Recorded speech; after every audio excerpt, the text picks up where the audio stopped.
கேட்குறாரு எந்த படத்தோட நல்ல படம் அப்படின்னு நம்மள மாட்டி விட்டுறீங்க. ஊடக நண்பர்கள், பத்திரிகை நண்பர்கள் அனைவருக்கும் வணக்கம்.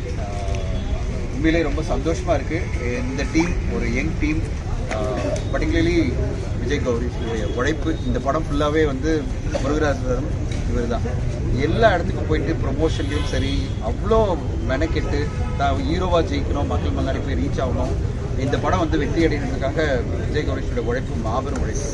இன்ஃபேக்ட் வந்து நான் சொன்னேன் ஃப்ரைடே ரிலீஸ் பண்ணலாமா அப்படின்னா, இல்லை சார் நாளைக்கு அட்லீஸ்ட் ஸ்பெஷல் ஷோவாவது நீங்கள் எனக்கு பண்ணி கொடுங்க அப்படின்னாரு. நாளைக்கு விநாயகர் சதுர்த்தி அன்னைக்கு தமிழ்நாட்டில் 10 சிட்டியில் நம்ம படத்தை ரிலீஸ் பண்ணுறோம். ஏன்னா அவர் ஆசைப்பட்டார். 27 ரிலீஸுக்கு போட்டாச்சு. இல்லை அவர் என்ன சொன்னார், சார் சொல்லிட்டேன் சார், மீடியாவுக்கு சொல்லிட்டேன் சார், மீடியா சொல்லிட்டு சார். சரி உனக்காக 10 தியேட்டரில் ரிலீஸ் பண்ணுறோன்னு சொல்லிட்டு 10 நகரங்களில் நாளைக்கு படம் வந்து ஒரு ஸ்பெஷல் ஷோ பண்ணியிருக்கோம். எல்லா தியேட்டரும் என்னங்க இல்லை சார் ஃப்ரைடே தானே ரிலீஸ் ஆகுது, நாங்கள் ஃப்ரைடே தான் ரிலீஸ் ஆகுது. ஆனால் நாளைக்கு எமோஷ்னலாக விஜய் கௌரிஷனுடைய ஆசைனால நாளைக்கு ரிலீஸ் ஆகுது. அண்ட் இன்றைக்கி ஃப்ரெஷ் ஷோ பண்ணோம் அப்படின்னா நீங்கள் பண்ணி தம்பி படம் வந்து நம்ம பத்திரிகை நண்பர்கள்லாம் கண்டிப்பாக படம் பிடிக்கும். இது வந்து ஒரு யதார்த்தமான ஒரு ரூரல் காமெடி. நம்ம ரேராக இந்த மாதிரி படங்களை பார்த்துருக்கோம். ஒரு அட்டகத்தி மாதிரி படம் பார்த்துருக்கோம். ஒரு ரேராக இந்த மாதிரி ரூரல் காமெடி. அதுவும் கடைசியில் வரும்போது எனக்கு முருகராஜனுடைய அந்த லாஸ்ட் மினிட்ல அவர் சொன்ன அந்த லாஸ்ட் 5 நிமிஷம் சொன்ன கருத்து ரொம்ப பிடிச்சிருந்தது. பெண்கள் வந்து எவ்வளோ புத்திசாலிங்க, ஆண்கள் தான் வந்து எவ்வளோ என்ன சொல்றது விஷயம் தெரியாம அலைஞ்சிட்டே இருப்பாங்க. ஆனால் அந்த பெண்கள் ரொம்ப ஸ்மார்ட்டா இல்ல அப்படி சொல்லப்பா. பெண்கள் ரொம்ப ஸ்மார்ட்டான, எப்பவுமே சொல்றீங்க இல்லைங்களா, எல்லாருமே சொல்லுவாங்க, பல பேர் சொல்லுவாங்க பெண்கள் தான் வந்து மெச்சூரிட்டிலையும் அவங்களுடைய என்ன சொல்றது அவங்களுடைய நாலேஜ் லெவல் வந்து மிக பெருசு. இந்த உலகத்தை ஸ்டடி பண்றது அவங்க நல்லா தெரியும். எப்படி என்ன டார்ச்சர் பண்ற மக்கள் முன்னாடி நான் எப்படி வாழணும்னு தெரியும் அந்த பொண்ணுக்கு. அந்த பொண்ணுடைய வாழ்க்கையை இவ்வளோ அழகாக இவர் வந்து ப்ரெசென்ட் பண்ணியிருந்தாரு. எல்லாரும் மொக்க வாங்கிட்டு போயிட்டாங்க கடைசியில். அந்த பொண்ணு தான் ஜெயிச்சு போகுது. ஸோ அதை பார்க்கும்போது எனக்கே பிடிச்சிருந்தது. இப்படிதான் அந்த பொண்ணுங்க ஸ்மார்ட்டாக இருக்கணும்ல. ஏன்னா இந்த உலகம் அப்படி தான் இருக்குது. இந்த உலகத்தை நடுவில் நான் வாழணும் அப்படின்னா நான் இப்படி தான் வாழ்ந்தாகணும் அந்த பொண்ணு சொல்லுது.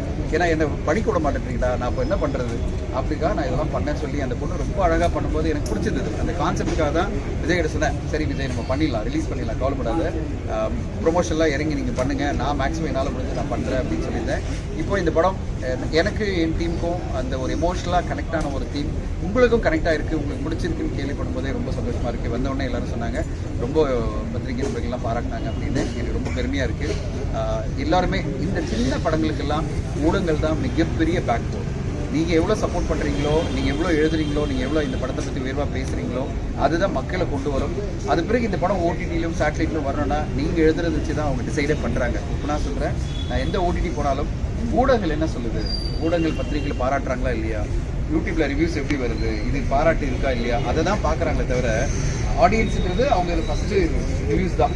ஒரு ரிவ்யூஸை பார்த்து தான் அவங்க டிசைட் பண்ணுறாங்க இந்த படத்தை அவங்க பிளாட்ஃபார்மில் போடணுமா இல்லையான்னு. அடுத்த கட்டமாக மக்களும் அதை தான் பார்க்குறாங்க. ஸோ இந்த ரெண்டுமே இன்னைக்கு அடுத்த கட்டமாக இந்த படம் போகிறதுக்கு, வியாபார ரீதியில் வெற்றி அடைகிறதுக்கு உங்களுடைய ஆதரவு தேவை. இது இந்த படத்தை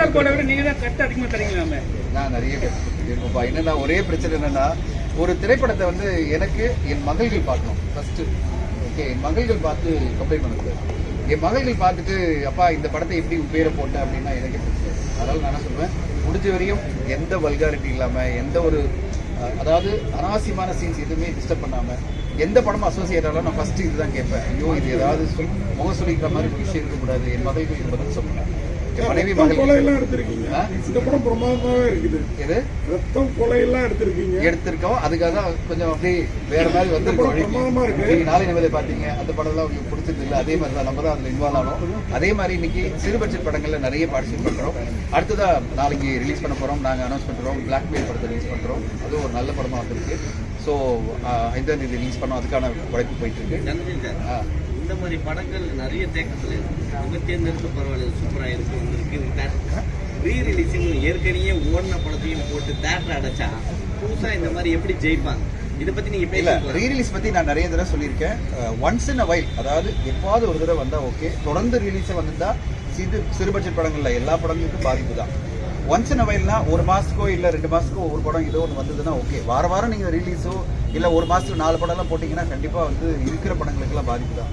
எந்த அளவு பாதிப்புன்னா நீங்களாம் பார்க்கணும். திடீர்னு பாருங்கள், டைமே இல்லை, லாஸ்ட் 2 வாரத்தில் படங்களே வரல. ஒரு படம் கூலி வந்தது, அடுத்து ஒரு படம் தான் வந்தது லாஸ்ட் வீக். இந்த வாரம் பார்த்தீங்கன்னா 8 படம் நான் சொல்லுவேன். இப்போ ஆடியன்ஸ்க்கு வந்து ஒரு என்ன சொல்கிறது, ஒரு அவர்ஷன் கிரியேட் பண்ணுறோம்ல. 8 படங்கள் பேப்பரில் விளம்பரமாக நீங்கள் போட்டிங்கன்னா மக்களே நினைப்பாங்கன்னா இத்தனை படமா யார் பார்க்குறது அப்படின்னு நினைப்பாங்கல்ல. ஒரு 4 படம் வந்தால் அப்போ வந்து வாய்ப்பு நல்லாயிருக்கும். அதுக்கு இந்த மாதிரி ரிலீஸ் எல்லாம் குறைந்து ப்ராப்பரான ரிலீஸ் வரணும். நாங்கள் எல்லாருமே ப்ரொடியூசர் கவுன்சிலேருந்து எல்லாருமே நம்ம சங்கம்லாம் பேசுறது ஒன்று தான், 4 படங்களுக்கு மேலே வாரத்தில் வரக்கூடாது.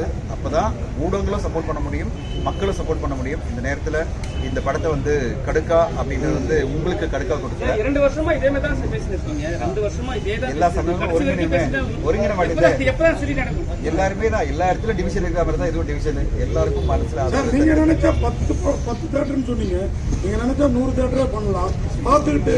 இல்ல அது அப்படி இல்ல எல்லாருமே என்ன சொன்னாங்கன்னா 27 வந்து ரிலீஸ் வீக் கிடையாது. ஏன்னா எல்லாரும் ஒரு வாரம் போட்டு ஆகணும். அந்த ஒரு வாரம் முடிகிறது வந்து 26 தான், அது 28 தான். அப்போ வந்து முன்னாடியே போட முடியாது. நான் சொன்ன ஸ்பெஷல் காட்சிக்காவது போடுங்க. ஏன்னா ப்ரொடியூசர் அண்ட் ஆக்டர் வந்து ரொம்ப ஆசைப்படுறாருன்னு எல்லாம் தமிழ்நாட்டில் எல்லா திரையரங்கும் சப்போர்ட் பண்ணி நம்ம நாளைக்கு படம் அங்கங்கே ரிலீஸ் ஆகுது. ஏன்னா உங்களுக்கு தான் நாங்கள் சொல்லிட்டோம் 27 சொல்லிட்டோம். அவர் ரொம்ப அதுக்கு மரியாதை கொடுத்தாரு. ப்ரெஸ்ஸுக்கு சொல்லிட்டு சார் நாங்களுமே முகஸ்துதிக்காக நிறைய படத்தை பாராட்டுவோம். இந்த படத்தை உண்மையாக ஹார்ட்லேருந்து பாராட்டும். இன்னும் சொல்ல போனால் இந்த படத்தில் வர்ற சீனு நம்ம சின்ன வயசில் இந்த மாதிரி லவ்னு சுற்றி இருப்போம்ல, அதை நினைச்சு நீங்க ஃபீல் பண்றோம். யார் வாழ்க்கையாவது நம்ம எடுத்துட்டு போமோ அப்படின்ற ஒரு ஃபீலிங் வருது. அதுதான் அவருடைய வெற்றியா பாக்குறேன். சார் எப்பயுமே பெரிய படங்களுக்கு நிறைய ஆதரவு கொடுத்தீங்க, சின்ன படங்களுக்கு ஆதரவு கொடுத்தது உண்மையிலே உங்களுக்கு ஒரு அப்ரிசியேஷன் தான் சொல்லுவேன் சார். Thank you sir. செகண்ட் ஒன்று என்னன்னா, பல படங்களுக்கு வந்து நீங்க செலிபிரிட்டி ஷோஸ் போட்டிருக்கீங்க, அந்த பெரிய பெரிய முகங்களுக்கு அதெல்லாம் வந்து நல்லா நிறைய பேர் பேசியிருக்காங்க. இந்த மாதிரி சின்ன படங்களுக்கும் நீங்க செலிபிரிட்டி ஷோ அரேஞ்ச் பண்ணி பெரிய பெரிய ஆர்டிஸ்ட் பெரிய பெரிய செலிபிரிட்டிஸ் பேசுறாங்கன்னா இந்த படத்துக்கு ஒரு பூஸ்டப் பண்ண அதுக்கான முயற்சி பண்ணலாம்ல. கண்டிப்பா பண்றேன் சார், கண்டிப்பா பண்றேன். ஃபர்ஸ்ட் வீக்ல போடுறதுக்கு ட்ரை பண்ணுங்க. தயவு செஞ்சு இன்ஃப்ளூயன்சர் மட்டும் பண்றாதீங்க சார், சரிங்களா? எங்களுக்கு ஊடக நண்பர்கள் பத்திரிகை நம்ம தான் முக்கியம். நீங்க தான் வந்து பலம். இல்ல செலிபிரிட்டிஸ் கூட போட்டீங்கன்னா கொஞ்சம் பூஸ்டப் பண்ணுங்க. மாமா இருக்கு டிசைட் பண்ணது வந்து டைரக்டர் கிட்ட வந்து சொன்ன உடனே நான் சொன்ன பஸ் போட்டுருப்பா அவங்க பார்த்துட்டோம். ஏன்னா அடுத்து வந்து 4 படம் வருது, 5 படம் வருது. ஃபர்ஸ்ட் நம்ம படத்தை பார்த்து கொஞ்சம் எழுதிட்டாங்கன்னா கொஞ்சம் சப்போர்ட்டா இருக்கும் போட்டுருந்தேன். அப்புறம் நாளைக்கு வந்து பப்ளிக்கை பார்க்க வைக்கணும் அப்படின்னாரு. 10 ஊர்ல பப்ளிக்கை பார்வை.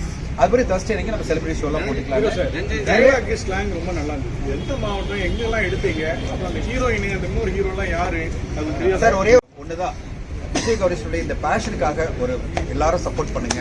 நீங்க பத்திரிகையில ஒரு கிளாப் அடிச்சு, ஏன்னா விஜய் கௌரிஷனுடைய அந்த பேஷன், இந்த படம் ஜெயிக்கணுன்றதுக்காக அவர் போட்ட உழைப்பும் அந்த மாபெரும் என்ன சொல்றது, நான் வந்து எப்போ விஜய் கால் பண்ணாலும் உடனே அட்டென்ட் பண்ணுவேன், உடனே பதில் சொல்லுவேன். ஏன்னா இப்படி ஒரு பேஷனா ஒரு சின்ன பையன், அதாவது என் வயசுல என்னோட வயசுல கம்மியான ஒரு பையன் இவ்வளோ எனர்ஜியா இருக்கும் போது அவர் ஜெயிக்கணுன்றதுக்கு என்னால சின்னதா உதவி பண்ண முடியுமா அப்படின்னு நான் ட்ரை பண்ணிருக்கேன்.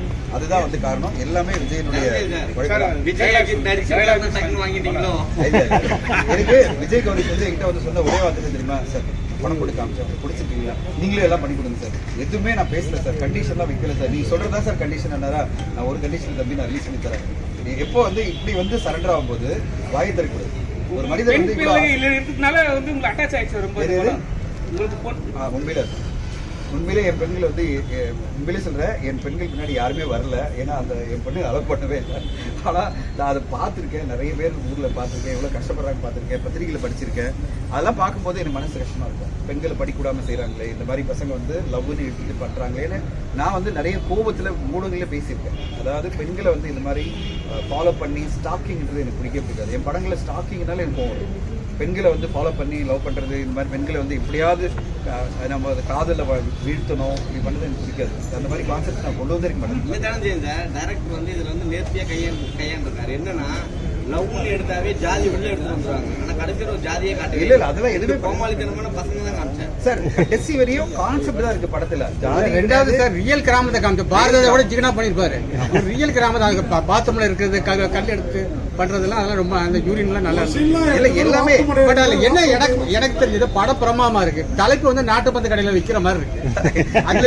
அவரு டைரக்டர் வந்து நான் அப்படியே கேட்டேன், படம் பார்த்தோன்னே கேட்டப்ப என்ன சொன்னார், ஒரே அவர் சொன்னாரு, சார் அந்த மீனிங் தான் இந்த படம் கடுக்கா சொல்றேன். ஒரு பொண்ணுடைய இன்டெலிஜென்ஸ், அவ கடுக்கா கொடுக்குற தெரியாம இந்த பசங்க ஏமாந்துட்டு இருக்காங்க அப்படின்னாரு. அது கிராமத்துல இருக்கிறவங்க கடுக்கா கொடுக்குறது ஈஸியா புரியும் அப்படின்னாரு. நான் அப்படியே கேட்டேன், கடுக்கா புரியுமா அப்படின்னா, இல்ல எனக்கு புரியும் அப்படின்னாரு. அப்புறம் தான் நான் கடுக்கான ஒரு மருந்து இருக்கு, எடிட் பண்ணி தான் எனக்கு பிரச்சனை இருந்தது. ஏன்னா படம் லெங்க்தா இருக்கிறது கூடாது, இந்த மாதிரி படம் ஷார்ப்பா கொடுக்கணும் அப்படின்னு கிட்டத்தட்ட அவங்க நம்ப மாட்டீங்க. நான் சொன்ன உடனே இப்போ 25 நிமிஷம் எடிட் பண்ணி கொண்டு வந்தாங்க. எனக்கே ஆச்சரியம். நான் இதெல்லாம் எடிட் பண்ண நான் சொல்ல மாட்டேன். நான் சொன்னேன் இது ரொம்ப லேகா இருக்கு தம்பி, எனக்கு எடிட் பண்ணி கொடு அப்படின்னு.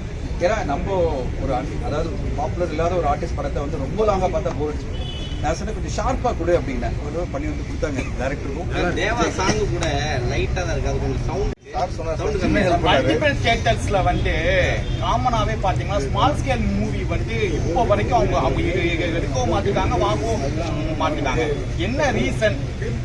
என்ன பப்ளிக் தான் அவங்க வந்து பயப்படுறது என்னன்னா ஒரு மல்டிப்ளெக்ஸ் ரன் பண்ணணும்னா மினிமமா ஒரு 30-40 ஆடியன்ஸ் வந்து வரணும். அவங்க என்ன சொல்லுவாங்கன்னா 30-40 ஆடியன்ஸ் புக் பண்ணா நாங்க கண்டினியூ பண்றோம்ன்றாங்க.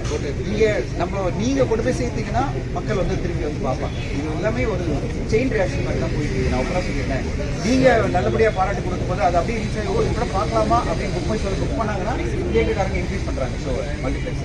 படத்துக்கு எந்த ரெஸ்பான்ஸும் இல்லைன்னா மல்டிப்ளெக்ஸ் சொல்றாங்க எங்களால் ஷோ போட முடியாதுங்க, சாரிங்க, இல்லை வேற படம் போட்டுக்கிறோம் அப்படின்ற ஒரு மனநிலைக்கு வந்துடுறாங்க. அவங்க என்னன்னா ஷோ அலோகேஷன் அந்த சேலஞ்ச் இருக்கு. பட் இதெல்லாம் மீறி நல்ல படங்கள் ஜெயிக்குன்றது மீண்டும் மீண்டும் இப்போ இந்த படம் உங்களுக்கு நீங்க பிடிச்சிருக்கு சொல்லி இவரை அப்ரிஷியேட் பண்ணும்போதே நல்ல படங்கள் ஜெயிக்கப்பா அப்பதான் எனக்கு ஒரு அப்படியே நம்ப மாட்டீங்க. காரணம் சொன்ன உடனே ரிலீவ் ஆயிட்டேன், பரவாயில்லப்பா தப்பிச்சுட்டோம். நாங்க எப்படி ரசிச்சோமோ அது மாதிரி தேட்டருக்காரங்க அங்க வேலை செய்யறவங்களும் ரசிப்பாங்க. கண்டிப்பா பயங்கரமா பிக்கப் ஆகும். கண்டிப்பா அதுக்கெல்லாம்